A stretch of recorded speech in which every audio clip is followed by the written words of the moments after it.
Finalmente chegou aos cinemas brasileiros. Não olhe o novo filme de Jordan Peele, aquele mesmo diretor de filmes como Corra e Nós. Na verdade, os dois primeiros filmes dirigidos por ele. Não olhe, título original em inglês é Nope, que para quem não conhece é uma espécie de gíria para não. Nope. Quando você fala nope, é porque você está falando. É como se em português a gente falasse assim, não, algo do tipo. Esse Não Olhe é um filme que é uma incursão do Jordan Peele em um outro tipo de cinema, ou pelo menos um desvio ao que ele havia feito nos dois primeiros filmes. Os dois primeiros filmes do Jordan Peele eram filmes de terror, ou qualquer cruzamento entre isso que você queira, mas que tinham uma carga social. Quando eu digo carga social, estou falando de questões envolvendo racismo, que o Jordan Peele é um grande ativista, vamos dizer assim, no cinema hoje, desse tipo de questão social. Esse filme, esse terceiro, Não Olhe, até tem alguma coisa, que eu vou falar um pouco sobre isso, mas não é tanto quanto nos filmes anteriores. Talvez o Jordan Peele tenha feito esse desvio em prol de um outro tipo de cinema. A história desse Não Olhe é focada em dois irmãos. É o O.J., que é o papel do Daniel Kaluuya, e a Emerald, que é o papel da Keke Palmer. São dois irmãos. O O.J. é filho de um velho criador de cavalos, mas criador de cavalos especificamente para Hollywood. São aqueles cavalos que são usados nas produções de Hollywood e coisas do tipo. Logo no início do filme, eu não sei se eu posso falar isso, enfim. Logo no início do filme, qualquer coisa é spoiler, tá, gente? Então não assista, não saiba, não assista daqui pra frente se você não tiver visto o filme, obviamente. Então logo no início do filme, o pai do O.J. é atingido por um objeto que vem dos céus. E aí começa realmente a história do filme e ele acaba morrendo. O O.J. assume os negócios da fazenda, mas ele ainda não está preparado para isso. A irmã dele chega para ajudar, mas ela também não tem muito tino e eles começam a tentar vender não só os cavalos, mas como a propriedade e o negócio em geral.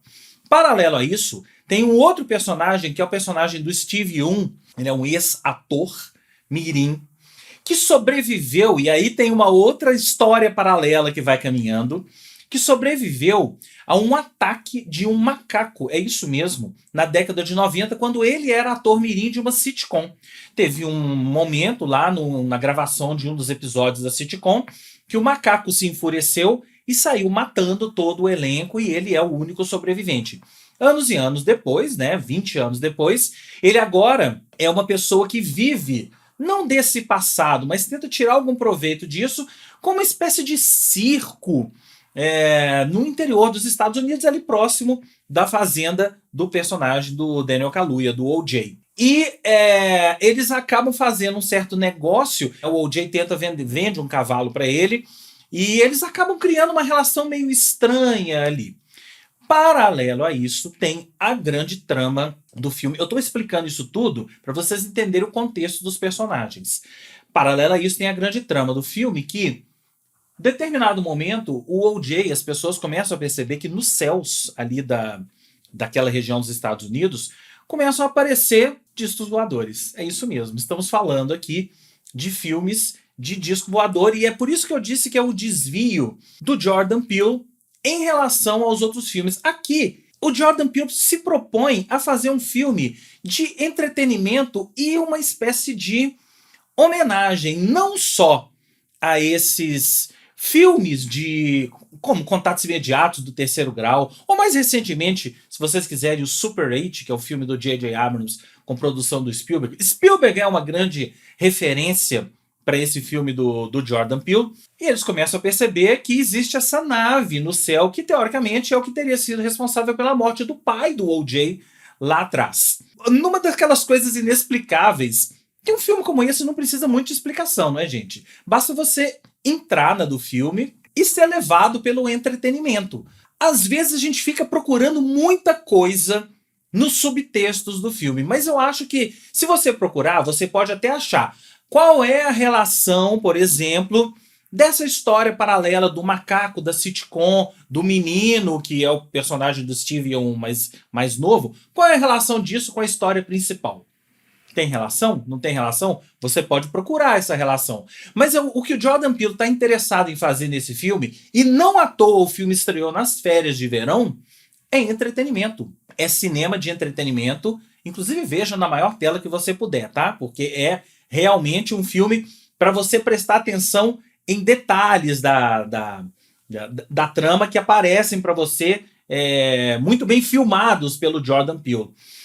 Então, voltando à história, o OJ e a irmã dele, com o auxílio de um cara que é um técnico, né, de uma loja dessas de equipamentos eletrônicos, eles decidem filmar as aparições dos discos voadores e serem, sei lá, irem para esses programas tipo Oprah, ganhar dinheiro com isso, ser os primeiros documentaristas a filmar um disco voador, alguma coisa assim. Então eles montam uma história, um aparato gigantesco ali na fazenda para poder filmar. E, em paralelo a isso, tem o perigo dos discos voadores que vêm à Terra com um objetivo específico, vêm à Terra se alimentar, digamos assim. Eu vou omitir esse detalhe porque eu quero que vocês assistam. Então, assim, quando eu assisti esse filme, principalmente quando eu vi o trailer, por ser um filme do Jordan Peele, eu sempre fiquei procurando onde que ele vai encaixar a questão racial. Porque nos outros dois filmes, isso era gritante e fazia parte da trama. Nesse filme, não só ele não encaixa de uma maneira aparente, como o que eu disse dele desviar a história, é que ele desviou em direção ao entretenimento. O entretenimento puro e a homenagem a esse cinema de entretenimento, né, de Steven Spielberg, por exemplo, como o cinema em geral tem uma parte da história, né, que é uma homenagem aos negros no cinema. Então, o pai do O.J. teria... O pai do O.J., que é esse criador de cavalos negro, né, para o cinema, para Hollywood, ele é uma espécie de descendente do primeiro negro no cinema, porque os negros foram pioneiros do cinema. Claro, essa é uma história fictícia, mas é baseada em realidade. Então tem esse subtexto da homenagem ao cinema e homenagem aos negros no cinema, mas, em suma, é um filme de entretenimento puro e um exercício de estilo, e é aí que eu queria chegar, um exercício de estilo, de gênero, um exercício do Jordan Peele nesse gênero de ficção barra horror, admirável. Porque o Jordan Peele, ele é um senhor, e aí eu vou dizer em caixa alta, tá? Um senhor diretor.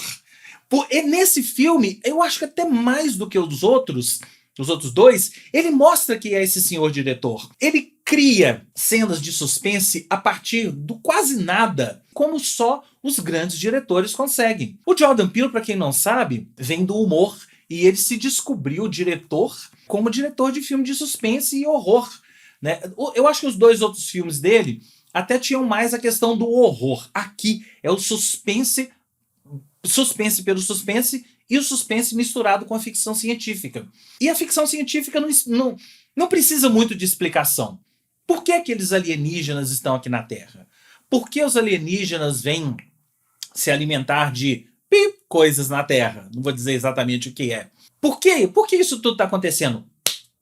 Não importa. Isso importou em algum momento na história dos filmes de ficção? Por que aqueles alienígenas vieram do espaço em contatos imediatos do terceiro grau? Não, o que importava era o contato. O que importava era eles estarem aqui, e aqui toda aquela perseguição até chegar naquele clímax. Então é isso que o Jordan Peele quer contar. É uma história de ficção científica. Tem muito de Shyamalan nesse filme também. Uma história de ficção científica muito boa, muito bem contada, e que, se você quiser, nem acho que precisa, você pode ir procurando as camadas e procurando os subtextos para depois ir amarrando pontas. E eu deixo aqui de novo a pergunta: o que a trama ou a subtrama paralela do macaco tem a ver com toda a história? Conte para mim nos comentários, mande as suas impressões sobre Não Olhe, novo filme do Jordan Peele, e depois a gente conversa. Até a próxima.